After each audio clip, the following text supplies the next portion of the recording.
Good evening, ladies and gentlemen, and welcome to another fantastic edition of Sitback with Shaq and Anu, coming to you live on our PodHub platforms and, of course, live on Channel 1 on Dialogue TV. And unfortunately, Anu can't be with us today because he's, of course, swamped with his day job and the work that he obviously is doing there. So hopefully we'll be with him and he'll be with us once again tomorrow night. But tonight we have another very special show lined up for you and a very special guest, as you can see in the studio right now. Attorney at Law, Municipal Council of Morotua, Lihini Fernando. Hi. Good evening and Good welcome evening, to the Shaq. show. Thanks for having me. Pleasure. How are you doing? Doing good. Okay, so big day today. Yeah. Big day today, and we're going to lots that we obviously need to talk about and get into the nitty-gritties of the president-elect. We'll talk all about that right throughout, and of course lots to do on the show, and you have an opportunity of sending in your questions for Lihini. Of course, it'll come up on your screen on exactly how you can send in those questions. As you know, on every show, before we start, we have a daily poll, and of course everybody who's watching us on TV, everybody who's watching us on YouTube right now has always been part of the daily poll. And at the end of the show, we'll let you know exactly how it is as it stands. So right now, let's get into the daily poll before we dive into more conversation with Lihini on the show tonight.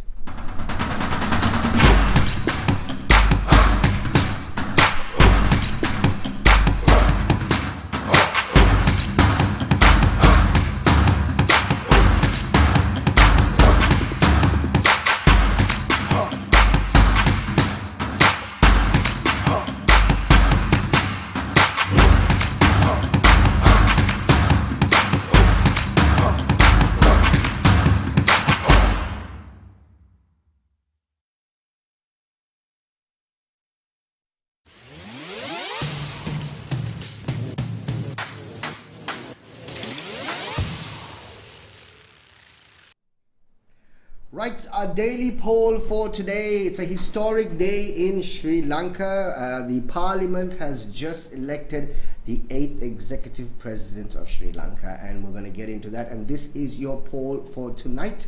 It's on your screen. Are you surprised with the outcome of today's presidential election results? Yes or no? Straight up answers there. WhatsApp your answer on 077 669 1590. Are you surprised with the outcome of today's presidential election results?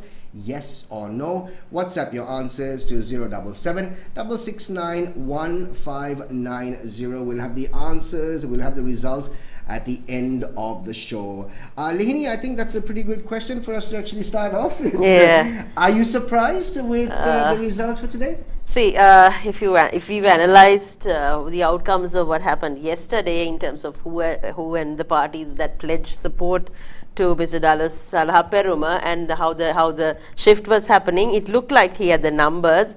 And I saw Mr. Harshadi Silva, Honorable Harshadi Silva also had tweeted that they looked hopeful. So, but then you know how politics in Sri Lanka works, things take around and overnight things change, and we heard, you know, money changing hands. So we don't know actually what happened. So knowing the, you know, the knowledge and how Ranil Wickremesinghe has handled, President Ranil Wickremesinghe has handled, you know, his political matters. So, you know, if you look at it from a political analyst point of view, one can say he would have had it. Well, now basically let's take a look at the numbers. I mean, yes, people did expect President-elect Ranil Wickremesinghe to actually win, but I don't think people expected a landslide. Now, for him to get 130 odd votes, that means a fair amount of votes from the SJB has also gone to that side. Yeah. That is, yes, that's what my reading was also, because at the end of the day, when you come and when the party pledges support, you expect all MPs, you know, to abide by the party decision. But however, it was a secret ballot. Yeah. So, you know, things happen. There are discussions that, you know, take place. So for him to get 134, it is worrying whether the people who actually pledged voted and how things turned around. So you see how the political climate in Sri Lanka over the years have taken place, and then there were political coups in this country, to budgets, to, you know, speaker votes, to everything, how people change hands, and there are no regulations to say, you know, you have to be loyal to your party, which is a big flaw in the constitution. So until such things are not in place, these kind of outcomes are to be expected. Yeah, I know. So it's pretty big as far as the outcome is concerned. Let's find out what our viewers have to say at the end of the show in terms of the fact that if they're surprised or not. Now let's move forward. Yeah. Okay. It's happened. This was the requirement by the Constitution of Sri Lanka. The president had to be elected by the parliament. It happened. Yeah. Now, yes, you will have a section of section of the country that is not very happy. Because something that we actually spoke about is the fact that he's legitimate, but does he have the legitimacy? Yeah. Right? Because it's not the people's mandate at the end of the day.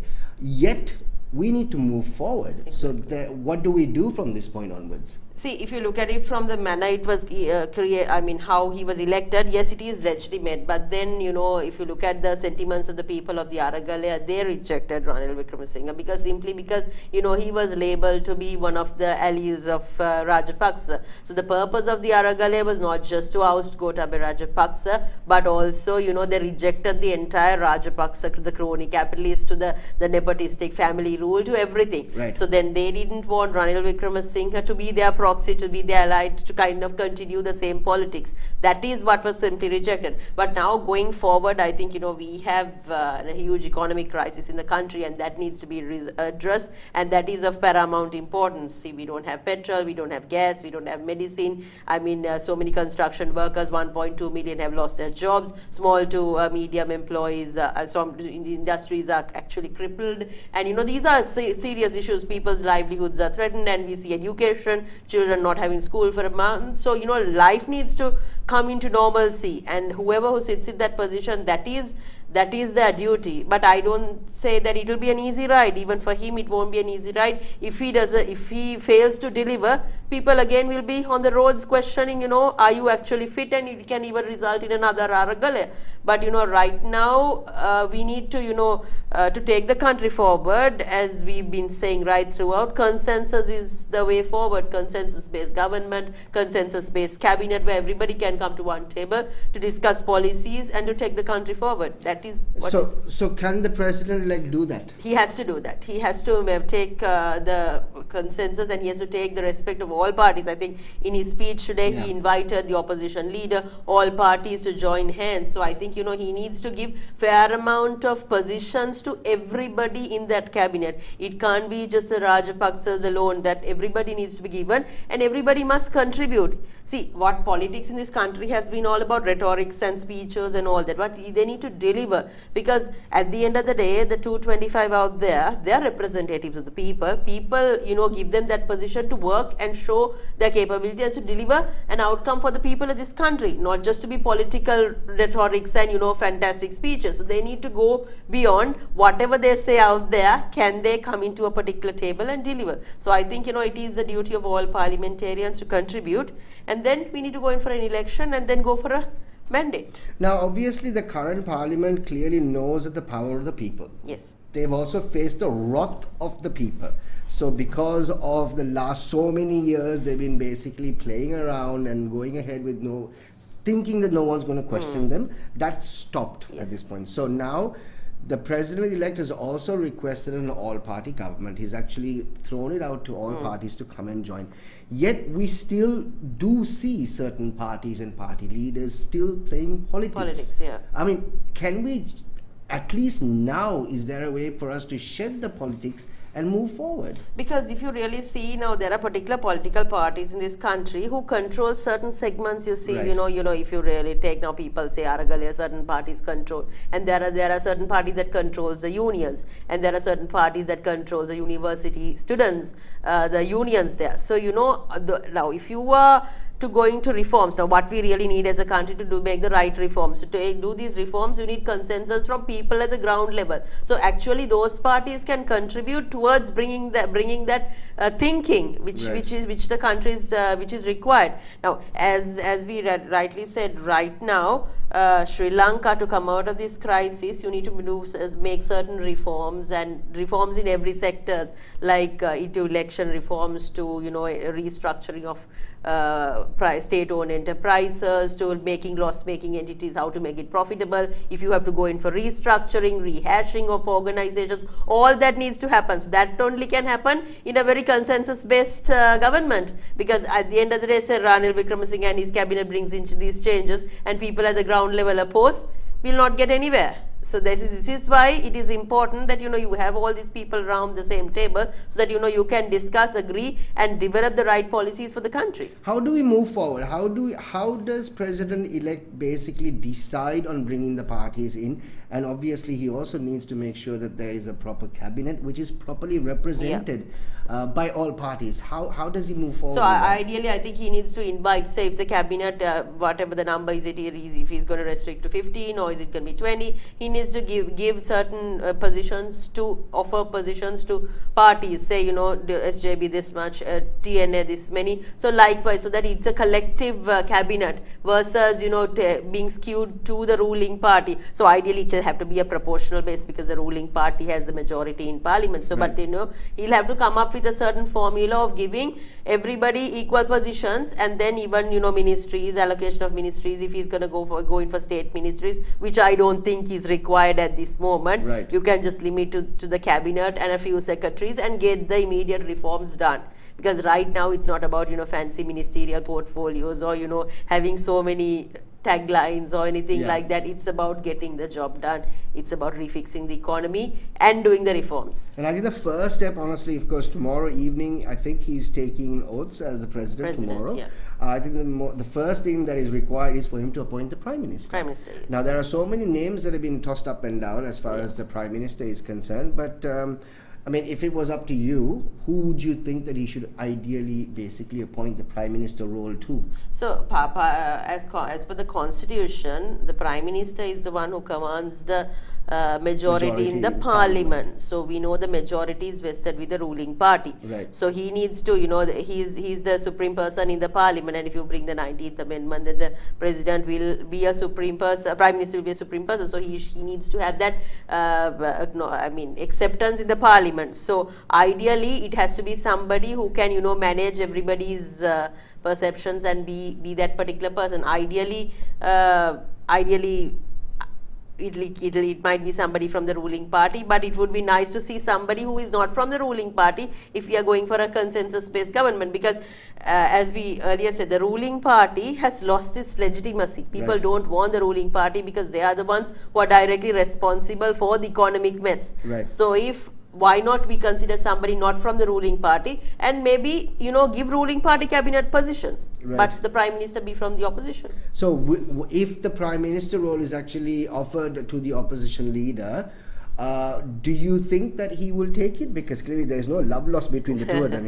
It's out there in the open. Yeah, so I'm not sure how he will see to it right now, because we see that there has been certain, Ranil Wickremesinghe has been branded as the Rajapaksa's crony, I would say, Rajapaksa's. Right. So, Sajid Premadasa's position in working with Ranil Wickremesinghe, because he has openly said in certain instances. But right now, I don't know, it is looking at it from a political point of view. And if you put the country first, it might be prudent, because to them together, if they are, this is not going to be long term, it's going to be for a very short term, and the objective is to go for an election. So if you can work together to fix this country, it might be prudent. But this was also almost, where we are right now, Lihini, is where we were a couple of months ago when the president at that time, Gotabaya Rajapaksa, offered the Prime Minister role to Sajid Premadasa. He obviously refused because the requirement was for him to step down. Yeah. Now the requirement for Ranil to step down is also there. So if it's actually offered to him, would he be back in the same boat requesting the fact that, listen, the country wants you to step down, we will not work with you?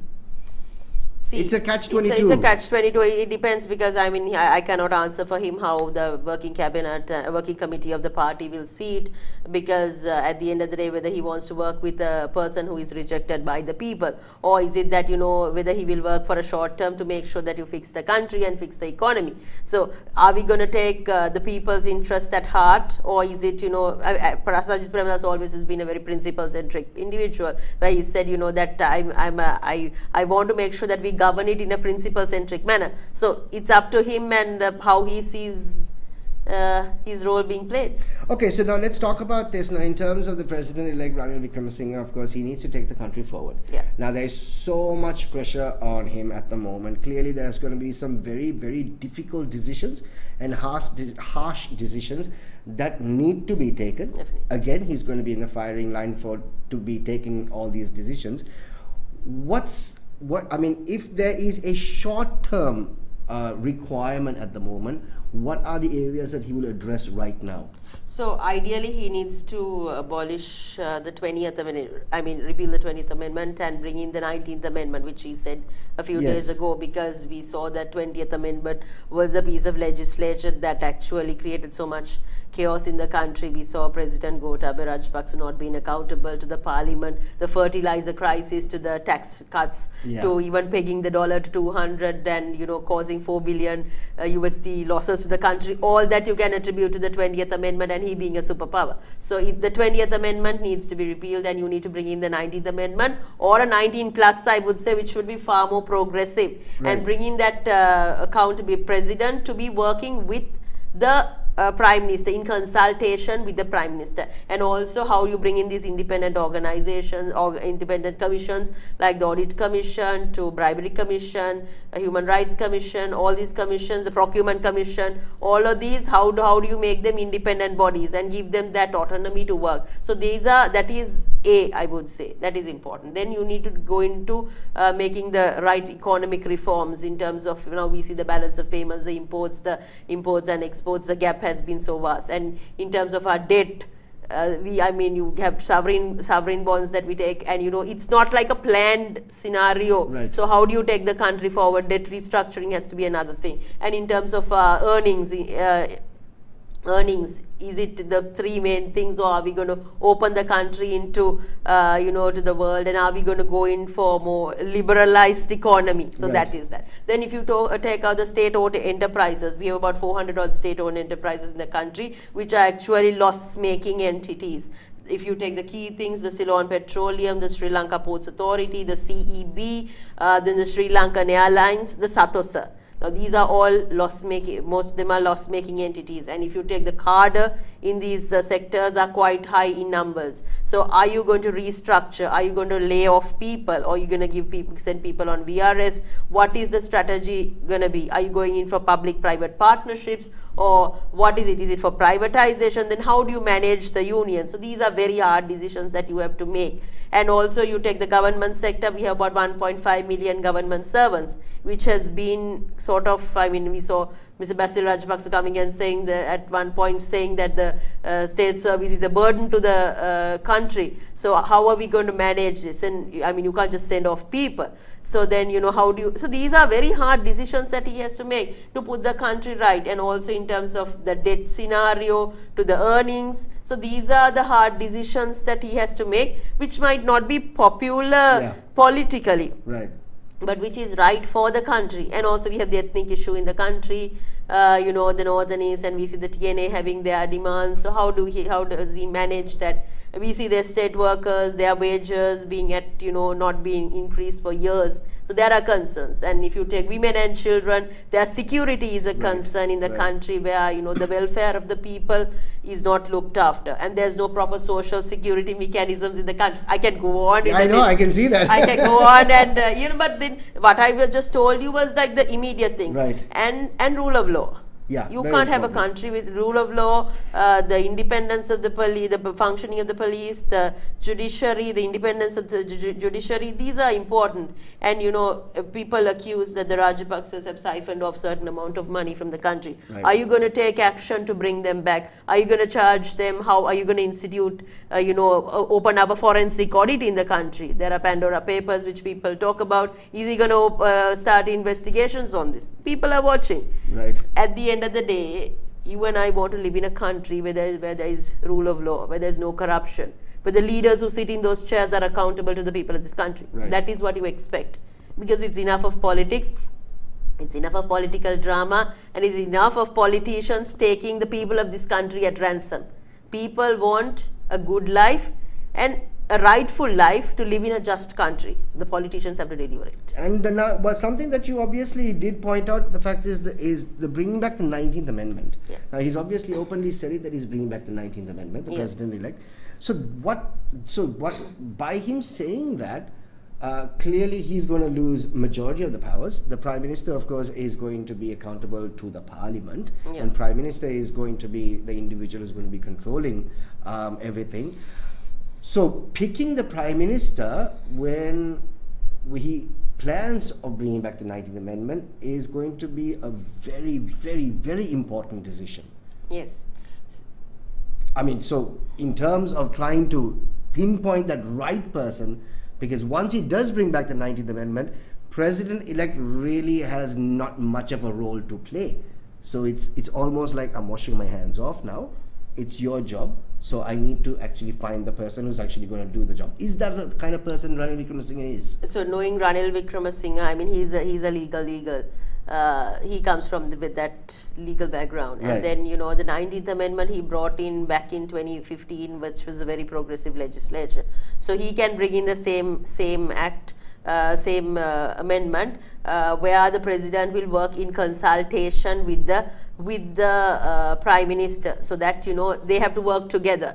And then it is a situation on how he creates it. He might not hash down all the powers of the president, but he might make it a scenario where they both will have to work together. Right. And there might be a scenario where he will say he'll bring in a transnational provision, like what Ms. Vijay Rajapaksa said, and say that it will be applicable for the next next president. Or he can even bring in a scenario to abolish the executive presidency in total after his tenure. Right. He can do that also, and then say, after that period, the 19th Amendment, the Parliament supremacy will take place. So right now, because of the economic situation, he might bring in a thing where the president will control certain powers and the time that it will be effect. So it's actually, we don't know what he will do, though he said he will bring the 19th Amendment, which I hope he will do in its purest form as it was back in 2015.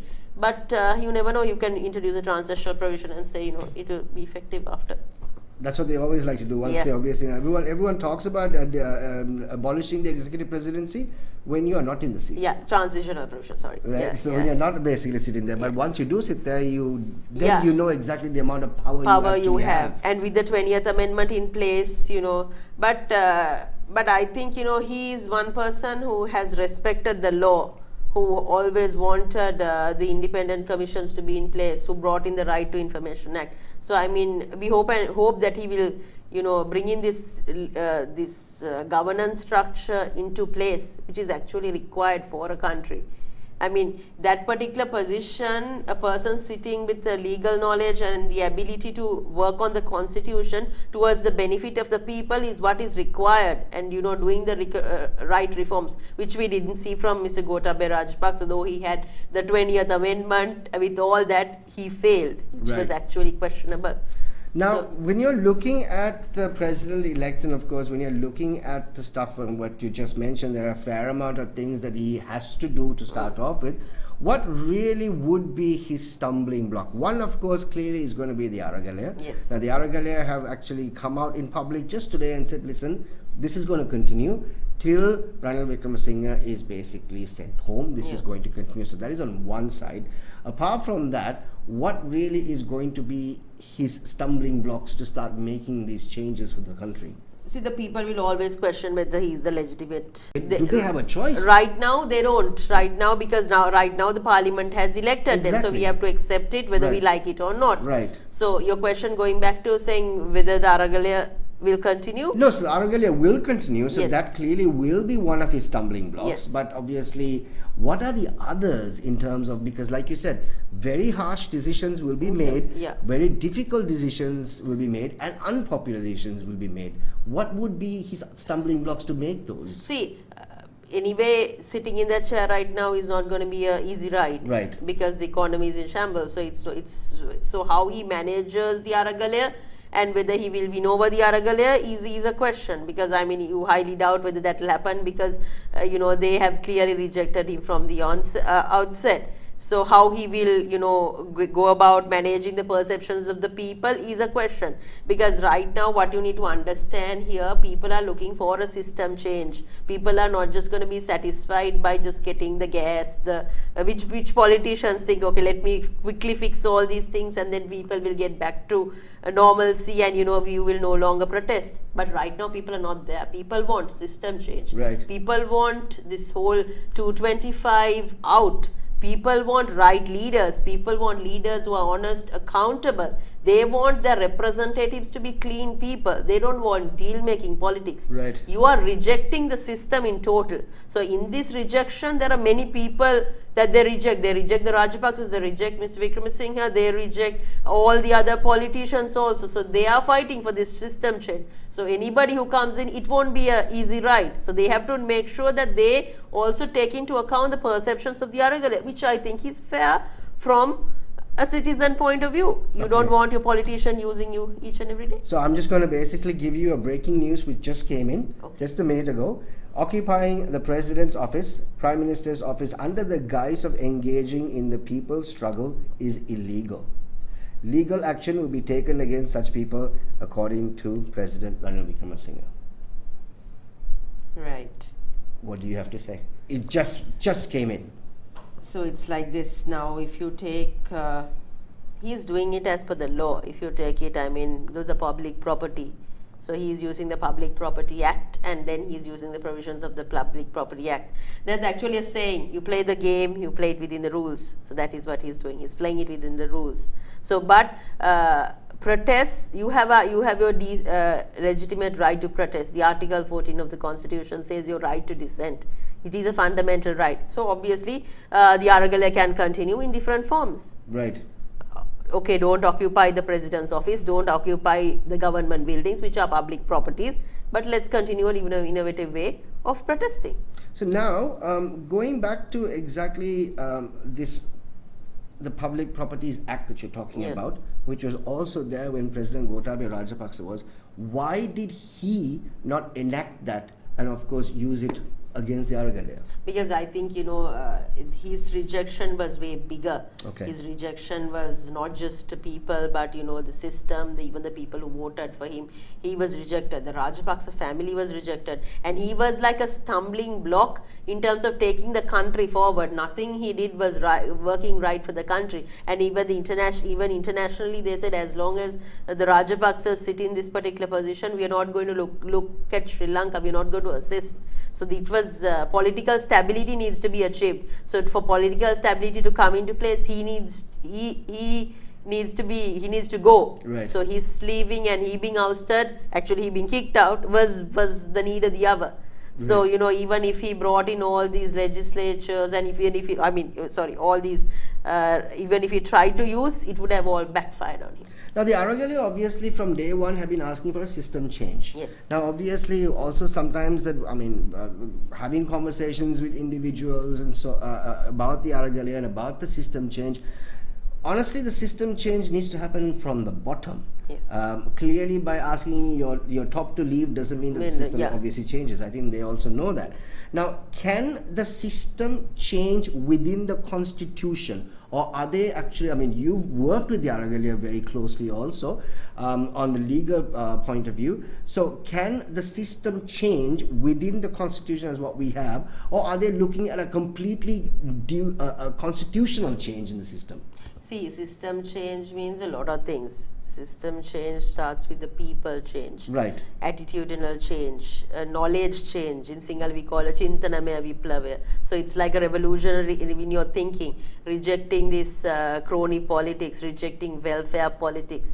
Then you bring in electoral reforms to progressive legislatures, all of that. You know, electing the right people, bringing in campaign finance laws, party nominations, you giving nominations to the right people who are, you know, not corrupt and not looking at the drug peddlers and the all the money launderers in the area. So Right. all those are system change. Then system change will be depoliticization of the government service. How do you reduce the control of the politician, where the politician doesn't get involved in governance, but you know, a politician be a legislature versus a politician who goes out and collect votes. So all of these are system change. System change will be again the constitutional reforms to making all these independent commissions coming in. E-governance systems, bringing in technology for governance. How do you eliminate red tape? How do you eliminate bureaucracy? So there are various, all this is system change. Does the Aragalaya understand this is what I'm saying? I mean, you're talking about it because right now they are just saying system change as if it's like because it just flows well. System change flows well. But taking a look at it from the descriptive system change that you're talking about, do they understand what they actually want? See, Aragalaya is not just about the people who are there in Golfes. Right. Though they look the representatives of the Aragalaya. There are a lot of people who contributed to the Aragalaya. We are also part of the Aragalaya. Right. We as the youth, young politicians, we canvas for change. Right. What I just told you is the change that we envisage to see in this country. So there are many like us, you know, the people who are on social media, people who write, all of these people who protested on the roads to everywhere. I mean, Gotagamas in Colombo to Kandy to everybody is advocating for system change. So I think what people want is a complete overhaul in the manner in which Sri Lanka was governed. Right. So that needs to be represented. So this is what I would say is system change. So and going forward, once the politicians also need to understand that this is the need of the people. Right. And you know, how do you integrate with that is also and you can't play around with the public anymore. No, not anymore. I think, you know, this is actually a good learning, a good lesson for politicians to understand that, you know, you need to take the people seriously. The people will no longer keep quiet. Right. I mean, it is also wrong with our people now. If our people came out when the 20th Amendment was passed in this country, I mean, we could have, you know, prevented some of the things that are happening. I mean, our people in this country came out because they didn't have their basics, the gas and the electricity and all of that. You came out when it affected you. Yeah. But legislature, you need to understand the law of the country. You need to be savvy about what is going on in your surroundings. You cannot be a selfish citizen. You need to know about your rights not just by affect you, but rights that affect the society. I mean, if you need a just country, you have to be savvy on what is going on, and if it's injustice, to stand up. See, what happened with our people is they want to get their thing done in the shortest possible way. You don't mind paying a small bribe going into a government department to get their thing done, which is wrong. Right. If that person is not doing the service, you need to call people out. How many people do that in this country? I mean, people are the people who funnel corruption. That's right. And in the end, then you go and say, oh my God, the politicians are taking commissions. So politicians take commissions because the people at the bottom take it. So it is the whole system right around is corrupt. So if you want to change the top, you got to change the bottom. To change the bottom, you got to change yourself. Right. This is system change. So this is a complete overhaul. Complete overhaul. It's the culture of politics. It's the culture of governance, and it is also an attitudinal change in the citizen that is required. You no longer can be a complacent citizen accepting everything that a politician or a government servant does. And mind you, it's not just the politician that is corrupt. It's a government servant who is corrupt. And everybody, it's giving a bribe as well as taking a bribe. Both are wrong. That's right. And I mean, like you said, it's clearly there out in the open sometimes. Yeah. But you're talking about the fact that you know, you're understanding the legislature and understanding the constitution. I think one of the biggest problems is the fact that the normal people, the public, actually do not know their rights. understanding the constitution. I remember we actually had Salih Piris on the show, and we spoke to him about this also, is the fact that, it's very easy when someone comes and tells you, no, this is the way you need to do it, you automatically believe it because you feel that person knows it. Yeah. What is the problem? Why do we not understand the constitution? Is it a lack of desire to know the constitution? Do you feel that it should actually come from schools in some way or the other too? Because we all should know our rights. I think legal education and political education and economics need to be, brought into the educational system right from a small age. Even at least you know your fundamental rights, know your women's rights, know your child rights, all that. Basic rights needs to be brought in. That is one thing. And it's not just also about rights being just in paper, but how you actually make it work. I'll give you an example, the Domestic Violence Act.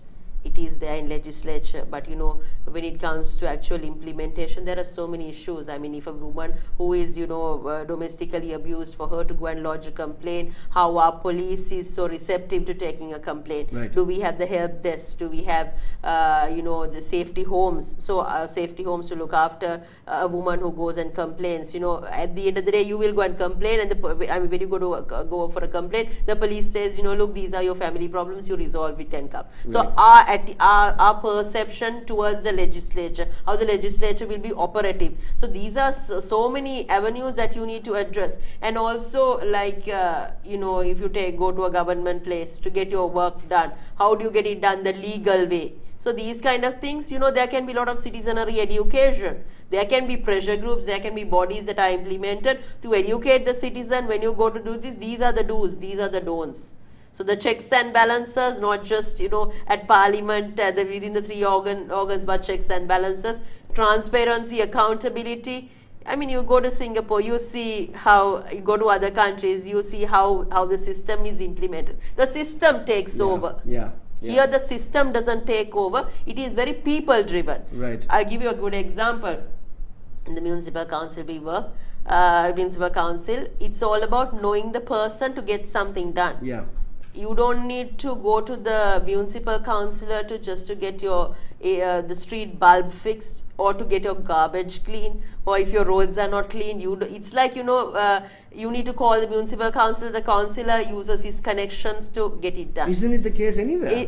Which is wrong. Right. If I'm a citizen, if I pay my assessment tax, it is what is due to me. Right. The state must look after my interests if I'm paying taxes.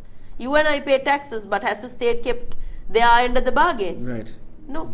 So this is what I'm saying. If your system is in place, it doesn't matter who the politicians are, the system will run. All right, we got a question. Nanda sends in a question. The present circumstances evidently show that there is a grievous loophole in the existing constitution, where an individual who gets defeated in an election would reach the supreme office in the country thanks to the first past the post system. Any comments?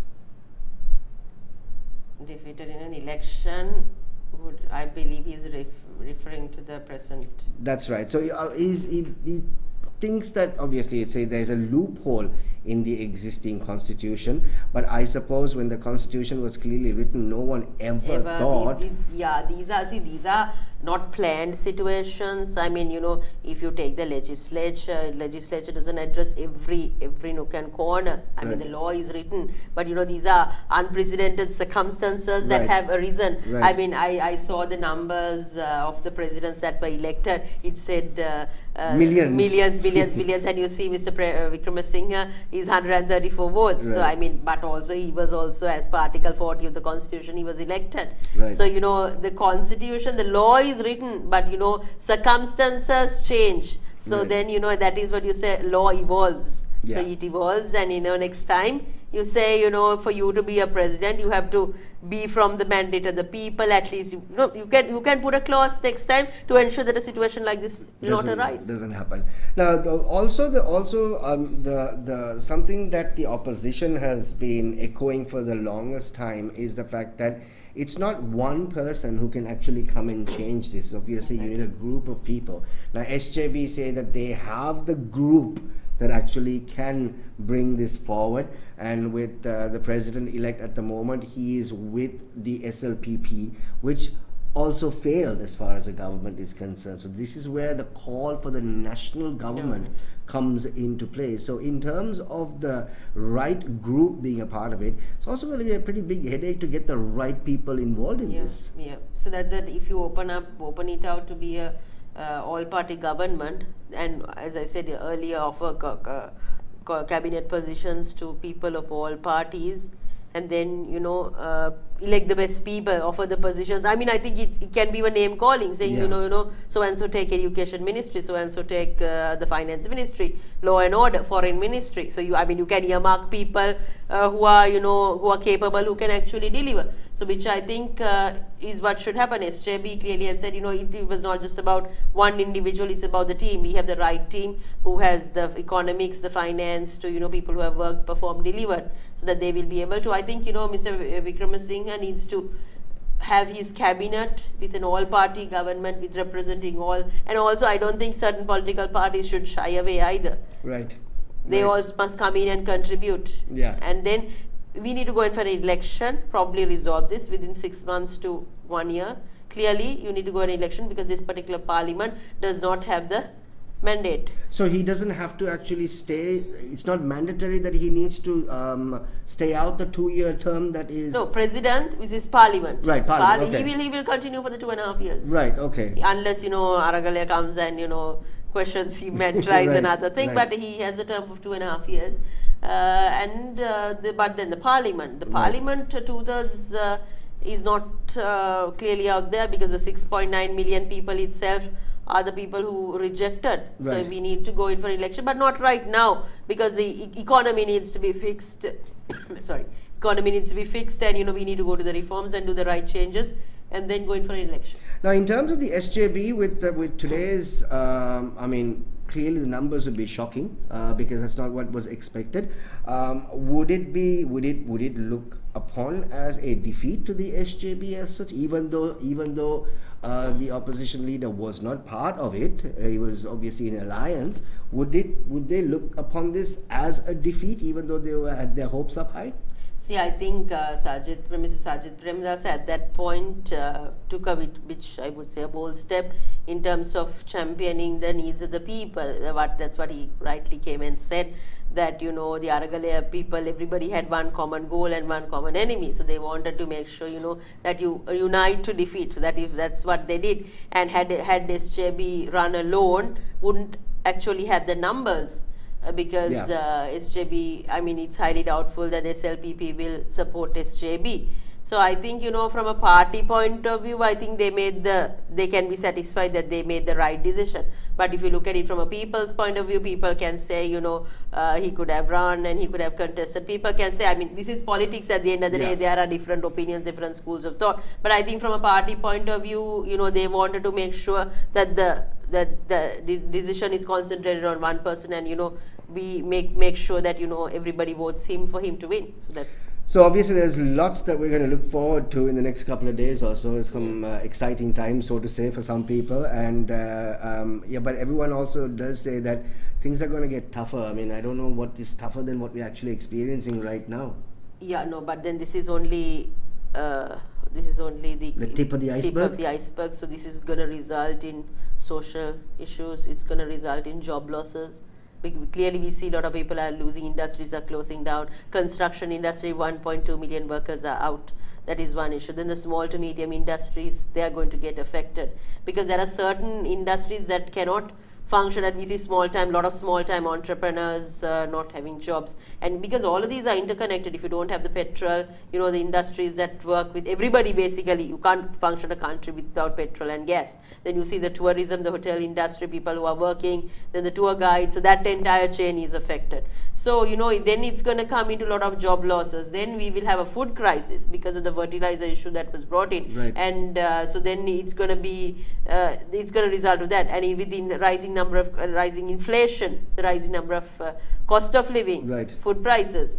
So it's a whole load of issues. So it's not going to be an easy ride for anybody unless you go to the IMF I mean, say we've got some sort of political stability. IMF reforms will also take 6 months to closer to about a year. Yeah, I don't think we've actually come to some sort of negotiation. Because it's just a staff level agreement, and then after the staff level agreement, it has to go to the director board and all of that. Right. So it's not going to happen anytime soon. But then, if the fuel issue is managed, then if we can revive the tourism to some extent, we can at least have some dollars coming in. But I think, government needs to find innovative and different ways of, Right.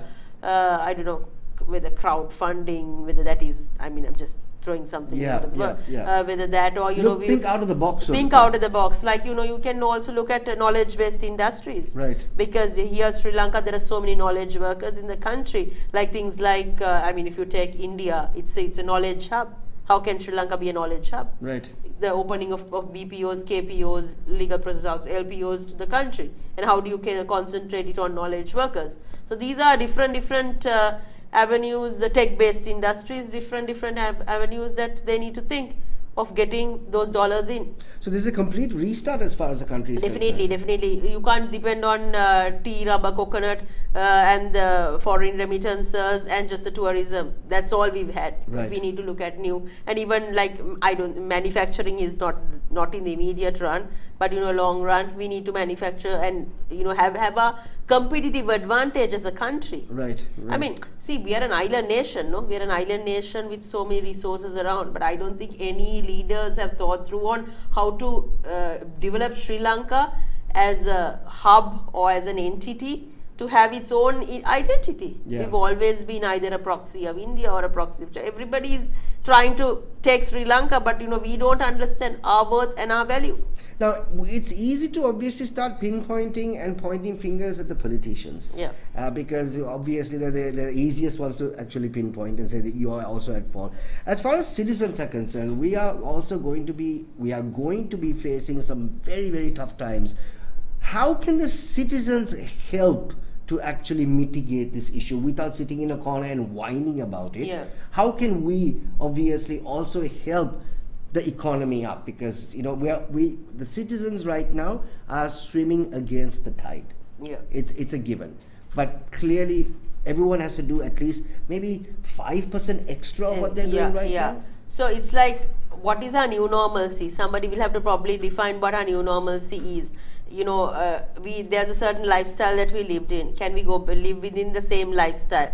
Or do we need to, make certain amends? Minimalistic living. I know it's not fair for me to say all these things. No, it's because true. you obviously come to a certain stage in life and you want to enjoy the luxuries and all of that. I mean, not luxuries. You want to live a quality life And change your lifestyle. But then at the end of the day, the country is going through all this crisis. So, you will have to take certain plungers in your lifestyle as well. And one of the issues that I see here, I mean, you take the fuel crisis, all the fuel that is brought in is purely used for our consumption. We're bringing in dollars and we are using it on our consumption, not the fuel that is brought in to generate any dollars again. Right. So this is like, it's just the same thing. I mean, no offense to the three-wheelers that are out there, but you see our transportation is a big issue. Right. So then how do we as citizens, do we start resorting to public transports? Do we, it needs to completely change. So for that change to come, the government also must give certain direction. Right. Either, you say, 3 days, 2 days, 3 days you work, 2 days you work from home. And then if you're going in, your home vehicle, you can use X number of days. You can't travel without, having 4 people. Some things. Right. I know it will be tough and these are not very popular things for me to say, but at the end of the day, if a citizen is being convinced the right way, our people will do it. Sri Lankan people, resilient. Yeah, very. I mean, we are a crowd that's actually gone through a 30-year war, right? And yet Easter attacks, exactly, to a tsunami, yeah, to now an economic crisis. So if our people are convinced the right way, we will be able to get through it. But it's just that you need to have that particular leaders, not just leaders or a team of people directing and with pure intentions, I would say. Right. Not in terms of, making the people suffer and then politicians living a lavish life when people are in queues and when for your health workers can't get fuel. Yeah. And then you see politicians going into particular area and one particular place and getting fuel, which is not accepted. Right. So everybody needs to contribute wholeheartedly, Right. and that honesty, that genuinity needs to come in. So the authenticity of a leader is very important. Authenticity of the leaders is important. That is the system change, I would say. That is what the people in the Aragalaya are saying. Do not fake anymore. So that is what the president-elect most probably will actually have to take into consideration a lot. Yeah. Especially when he picks the next Prime Minister. Yeah, Prime Minister, and I think not just him alone, I think anybody in politics, if anybody in Parliament, anybody looking to come into governance, this is what they need to say. It's enough that, you lived an alienated life from the people. You need to, how do you go in this journey together, because this is what the people actually are fed up of. That's what we have now. We're into the final 10 minutes of the show. I think we've got another question that's actually been coming up. It's going to come up on the screen right now before we wind down. Pradeep says, are people going to tolerate the idea of a rejected man like Ranil leading the country? Certainly, people are not going to tolerate. As I said, you can't say he's the people's leader, because he's not the people's leader that came through a vote. Are the people going to tolerate the idea? People will not, because people had said. But then again, is he the person who is going to take the country out of the economic situation, is what we need to question. Because right now, do we want somebody to fix the economy? I would say, let's go in for the next election and let's select the leader. Let's select, but let's get out of this crisis. So before we actually have the next question coming up on right now, like you said, he's clearly not the person. He doesn't have the legitimacy. He may be legitimate, but he doesn't have the legitimacy, because we know people have told exactly what his agenda, unless he proves different. But is he the right person right now, though? From what we have, I suppose. So is he the right person? He came up at that point. He took up the premiership at that point. So right now, whether you and I like it or not, he's in that particular post. Right. And if we can't also oust everybody who comes in. That's as the well. thing. There is also that. That's the thing. We as citizens of this country, we need political stability, which the central bank governor is also saying. You need political stability in this country. So yes, he as I said, he doesn't have the legitimacy. He's not what the people wanted. But then we are not the ones who call the shots either, because right. we have elected our people, and the 225 are there who are part of the representative democracy. So they took the call on behalf of us. So this is the system. Right. We as the citizens, whether we like it or not, we have no other choice also. All right, so we're into the final few minutes of the show. We got another question coming up. Will SJB join President Ranil if invited to form an all-party government? I think, Sivagari, we answered this question earlier on. As I said, if it's a consensus-based government, all-party government, not just SJB, but I think everybody should join the government. All parties must join the government and build that collective cabinet and resolve the crisis, which should happen. So what you're saying right now is, okay, listen, now we've got a president-elect, which is of course been elected by the parliament. We have nothing to do. We can't do anything about it. We just have to accept it. And what you're saying is give the man some time? See, we not that we just have to accept it. We can do a similar scenario what we did to President Gotabaya Rajapaksa, get on the roads and do another Aragalaya and oust him. But we might go into a worse situation economically. Right. So either we allow them to work for a certain period, stabilize the economy, take the country out of this particular situation, which the central bank governor repeatedly also has said political stability is important. Right. Because I think political stability needs to be addressed first before the economic stability. Economic stability will come with the political stability. That's right. So whether we give, maybe it's time we make the president-elect to form an all-party government. The consensus-based, the collective national government is the solution to this crisis. He's called for an all-party government. Now, Yes. obviously, you feel that the public is going to look down on parties that don't come forward after being called? I think they should look down, because I think we as citizens must tell everybody, it's enough you being outside and trying to say, look, we are the ones who took the right position, we don't have deals. I mean, it's not about deals or anything right now at this moment. It's a bigger problem. It's a bigger problem. I think, it's policy problems. Yeah. You don't have policies also. Right. So, and you take the 17th Amendment of the Constitution, you take the 19th Amendment, both of these legislatures came, 17th Amendment is when they introduced the commissions. All of these came to the country when the country was in a similar situation. Right. When the parliament, when nobody had the majority, when it was consensus-based government. So I think, when there's consensus only in this country that you can do anything progressive. Right. Because if not, the opposition will oppose for everything. That is the culture in this country. We saw when the 1990, the suicide was brought in, how they opposed it. We saw educational reforms, how they oppose it, privatization of certain educations. And when you bring the whole word privatization, people are alien to it. Right. It's not just that privatization, you're not going to lose your entire state holding. It can They just want you to work. They just want you to work. It can be a 60-40 share, it can be a 51-49. It's how you package it. But you see in Sri Lanka, it's always been about the political rhetorics. Let's save our country, let's remove the World Bank, the plug of the World Bank. We need to maintain our identity. We are the most powerful nation. It's all about rhetorics. But where have we got? Again, don't you think that is the garbage that's actually being fed by the politicians? Exactly. And our people have gullibly believed it also. They've gullibly believed it. See, at the end of the day, it's the sustenance of the politicians, sustenance of the political party was all that has been.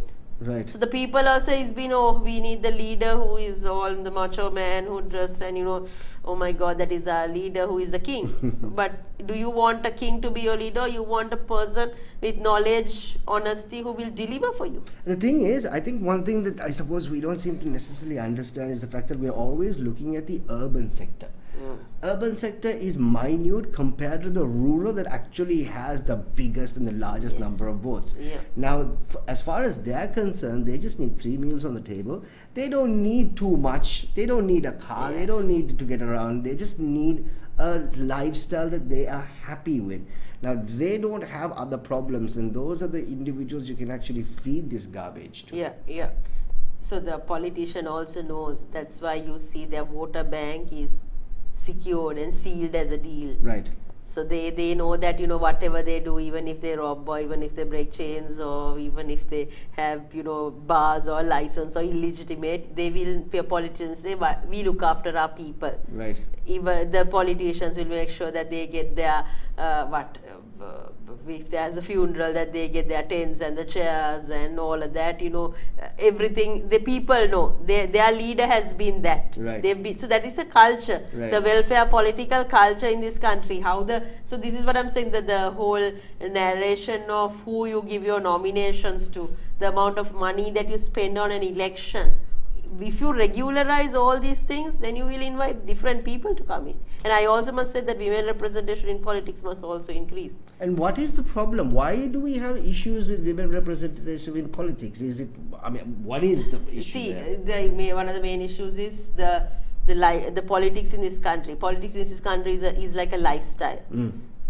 The politics that men do is a lifestyle. Women cannot do that kind of politics. Women play multiple roles, career woman to mother to all that. Whilst doing all that, only they will do politics. So you can't do the same politics as that. But then political parties expect women also to engage in that kind of politics, which you can't, which is actually an issue. And also women representation, initially a 25% quota was brought in from the local government, which people like us also came in, which was, I thought, a good piece of legislature. So that needs to be extended to parliament also, 25%, or at least I would say 40%. Right. Because 52% of the population are women. That's right. 56% of the electoral voters are women. So women's voice needs to be represented. And the politics that women does, it has to be different. You can't, and again, the voter also must understand, that you can't expect your politician to be present at your every funeral or that is not politics. That's Here the culture of politics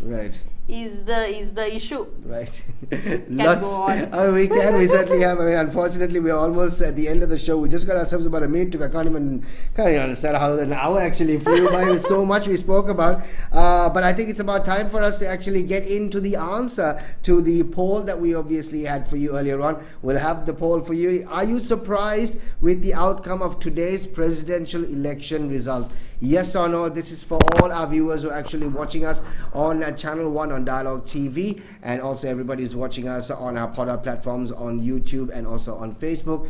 Everyone has basically sent in their answers, and the poll and the results are coming up on your screen right now. 70% say they are surprised with the outcome of today's presidential election results. Wow. That's shocking. That's shocking. That is shocking. I was actually thinking it would be a 50-50, but so 70% actually thought that President-elect Ranil Wickremesinghe was not going to win today.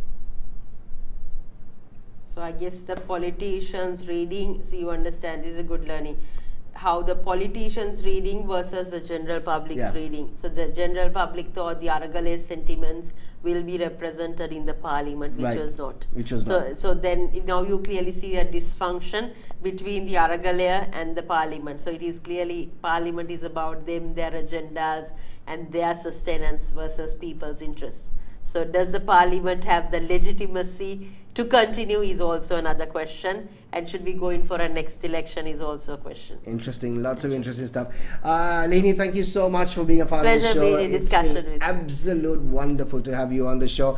We had so much to talk about. We obviously had so many things that we got into. Thank you so much for being a part of the show. Once again, tomorrow night at 10 p.m. we have another fantastic guest on the show right here on Sitback with Shaq and Anu, live on Channel 1 Dialogue TV. Till we speak to you tomorrow night, have yourself a good night.